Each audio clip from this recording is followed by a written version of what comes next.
Welcome to r/Reddit Revenge. This is a story of someone getting back at someone with revenge after being wronged. Thank you friends for subscribing to the channel, and for so many likes. The first story. My ex-friends didn't finish their drinks because I knew the owner of the bar. The second story. Roommates lied about me, so I took their apartment. The third story. I made my neighbor late for work because she was parking near my house. The first story is, former friend teams up with a girl that hates me and try to bully me at the pub. I'm friends with the pub landlord. When I was in my late teens, I used to hang out down the pub a lot. It was a really sociable place where a lot of my friends would get together every weekend.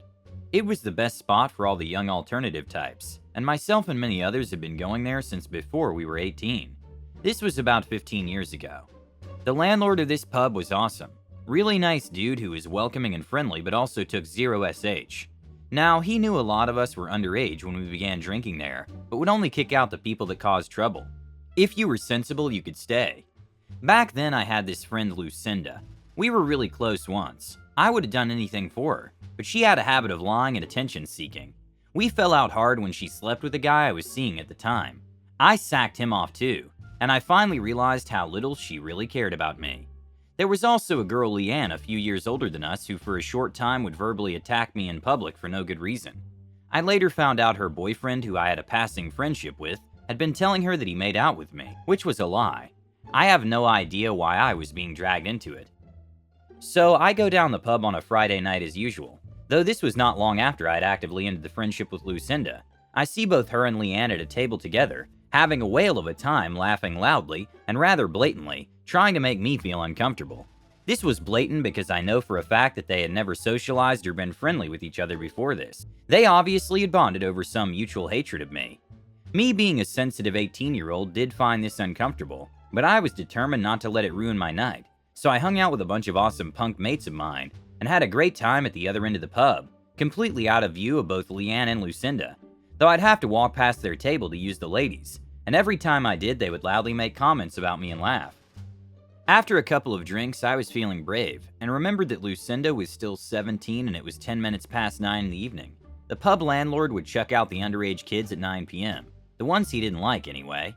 So I went to the bar and ordered a drink from the landlord and said, "Oh, you know Lucinda is still here and it's past 9 p.m., right?"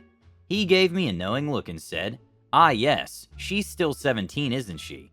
Don't worry, I'll handle it." I thanked him and sat back down. About 10 minutes later, both Lucinda and Leanne walked past me on their way to exiting the pub, with faces like thunder. Neither say a word to me, nor do I make eye contact with them. I just continue enjoying my night with my awesome friends at the pub that I love. I remember I had a big grin on my face when I saw them walk out, and they had to walk right past me as I was sat at a table by the door. It felt so good.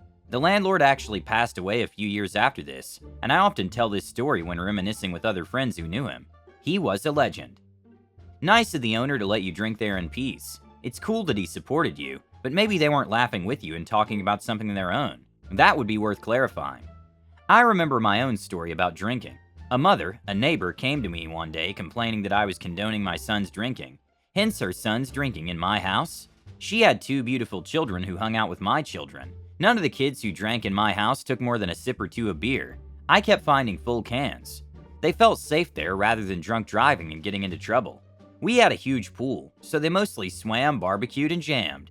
My husband was a retired sheriff's deputy, so he kept an eye on them. None of them left drunk. Many of them stayed on our couches on the floor. If they're gonna do it anyway, I'd rather it be at home.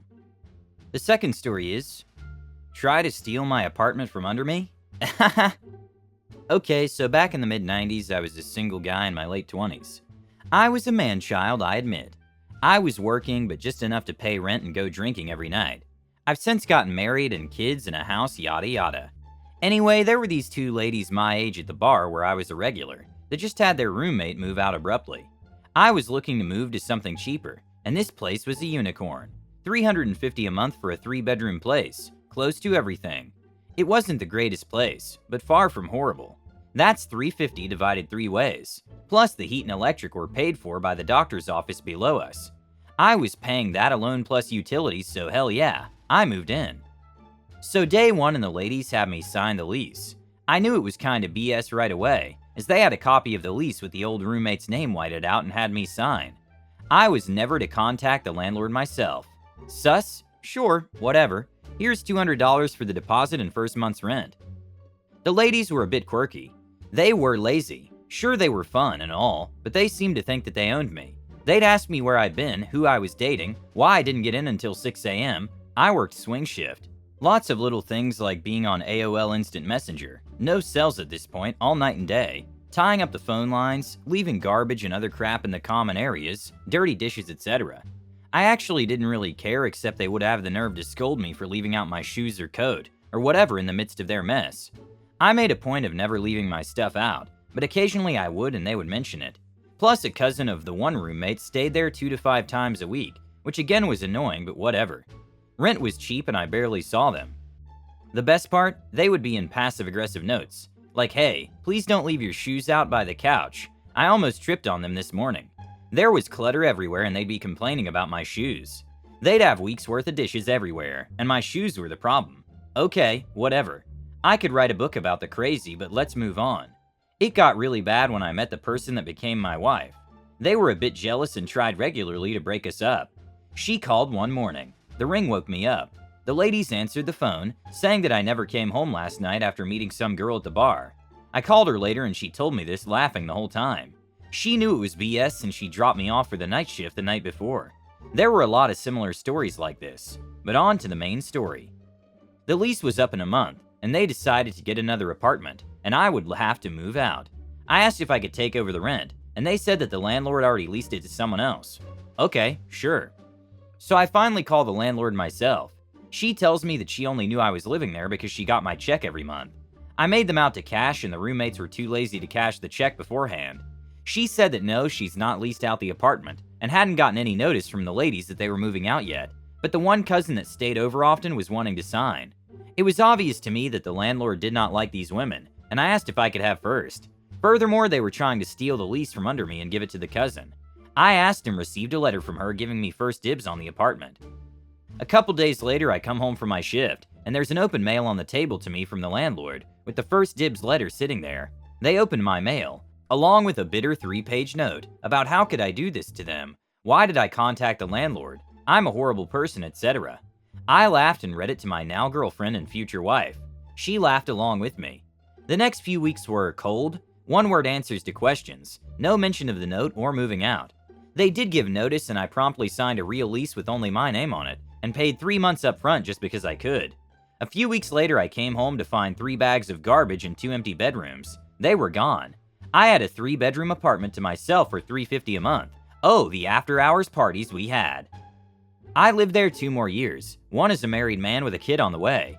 We sadly had to get a better place, and I had to give up my unicorn apartment, but I'll never forget screwing over them before they could do it to me.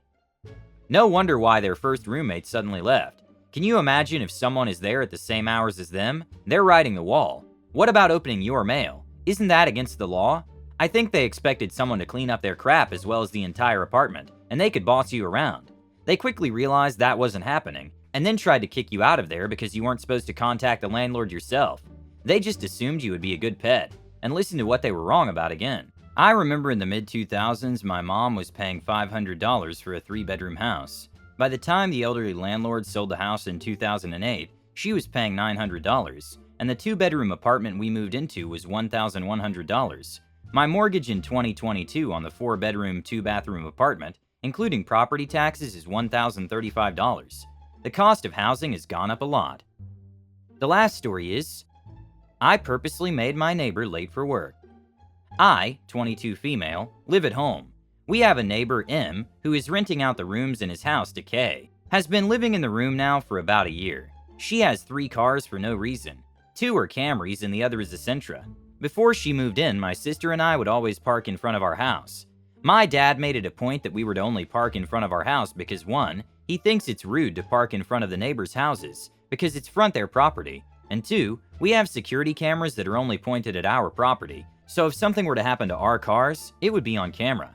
Now that Kay lives there, she parks 1 car in the driveway, another in the middle of the street in front of M's house, and the other Camry in front of our house. There's no room for another car anywhere. The street that can fit 4, maybe 5 cars now only has 2 cars on it. My sister and/or I don't have anywhere to park, so we have to go to the neighbor over to park. A while ago, my dad put the trash cans in front of our house as per usual. And when I was coming home from work, I got stuck behind the trash picker-upper guy and he passed our house. I noticed that the trash can was up on the curb, and Kay was parked where the trash can was supposed to be.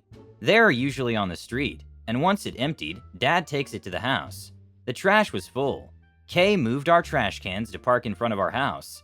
I ran the trash can to another block to see if the trash guy would still take it. Another neighbor, B, saw me doing this and helped. B helped me bring them back, told my dad what happened. Dad went over to Kay's and told her never to touch the trash cans again and to stop parking in front of our house. He explained why. Cameras, my daughter can't park, etc. It is now December and it has not stopped. My dad called M and asked him to talk to Kay. We heard M yelling at Kay, but it still hasn't changed anything.